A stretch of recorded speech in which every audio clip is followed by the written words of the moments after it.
अगर आपके रिजल्ट्स में RLE दिखा रहा है तो उसका मतलब क्या है, और अगर RLE दिखा रहा है तो उसके आगे क्या करना है, क्या प्रोसीजर है, और ये क्यों हमको यूनिवर्सिटी ऑफ मुंबई के रिजल्ट्स में जो है RLE दिखाता है।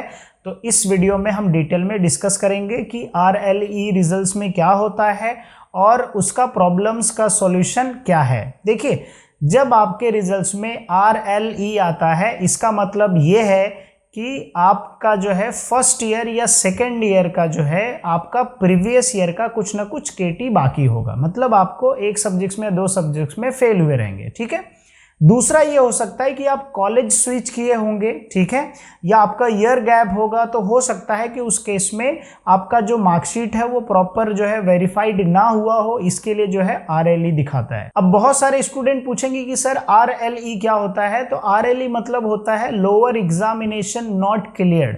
तो इसका दो ही रीजन है कि लोअर एग्जामिनेशन नहीं क्लियर है, मतलब या तो आपका पुराना ATKT होगा, मतलब आप एक सब्जेक्ट्स में या दो सब्जेक्ट्स में फेल हुए रहेंगे, या हो सकता है कि आप पास हो गए होंगे लेकिन पासिंग सर्टिफिकेट जो है सबमिट नहीं हुआ हो यूनिवर्सिटी में XYZ रीजन होने की वजह से, तो उसकी वजह से आपका जो है रिजल्ट्स में, TY के रिजल्ट्स में RLE दिखाएगा। ठीक है। तो सर इसका सॉल्यूशन क्या है? इसका सिंपल सॉल्यूशन है, सबसे पहले अगर आप रेगुलर कॉलेज में हो तो आप कॉलेज में जाके एक बार इंक्वायरी करो। ठीक है। तो कॉलेज वाले क्या करते हैं, बहुत सारे कॉलेज वाले एक फॉर्म देते हैं, वो फॉर्म RLE फॉर्म होता है, उसको फिल करना होता है, उसके साथ डॉक्यूमेंट्स अटैच करने होते हैं।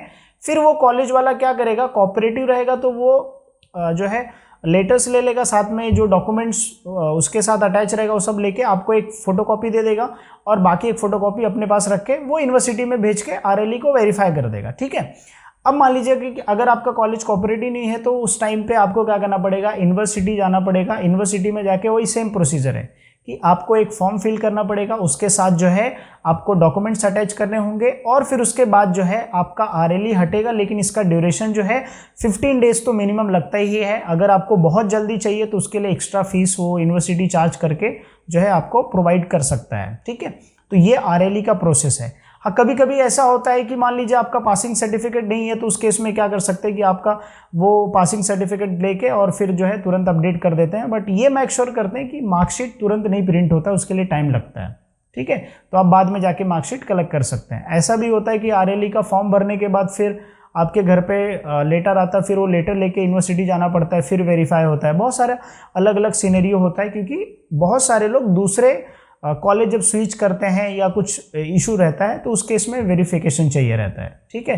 तो उम्मीद करता हूं कि आपको समझ में आ गया रहेगा कि RLE रिजल्ट्स में दिखा रहा है तो उसका क्या रीज़न है और RLE का सॉल्यूशन क्या है। सॉल्यूशन यही है कि आपको सिंपली यूनिवर्सिटी में या कॉलेज में जाके जो है RLE का फॉर्म भरना पड़ेगा, डॉक्यूमेंट्स सबमिट करने पड़ेंगे, FY SY TY के जितने भी डॉक्यूमेंट्स है वो सारे पासिंग सर्टिफिकेट, मार्कशीट वो सबमिट करने पड़ेंगे, और फिर उसके बाद जो है वेरीफाइड होगा और फिर आपका जो है RLE हट जाएगा और आपका रिजल्ट्स आ जाएगा। ठीक है। उम्मीद करता हूँ कि आपके जो डाउट्स थे वो क्लियर हो गए होंगे, और अगर आपके डाउट्स क्लियर हो गए हैं, अगर आपको इन्फॉर्मेशन सही लगी, आप वीडियो को लाइक कर दीजिए, और अगर आप हमें थैंक्स कहना चाहते हैं तो थैंक्स का बटन दिखेगा, वहां पे स्मॉल कंट्रीब्यूशन करके आप मुझे थैंक्स कह सकते हैं। मिलते हैं नेक्स्ट वीडियो में।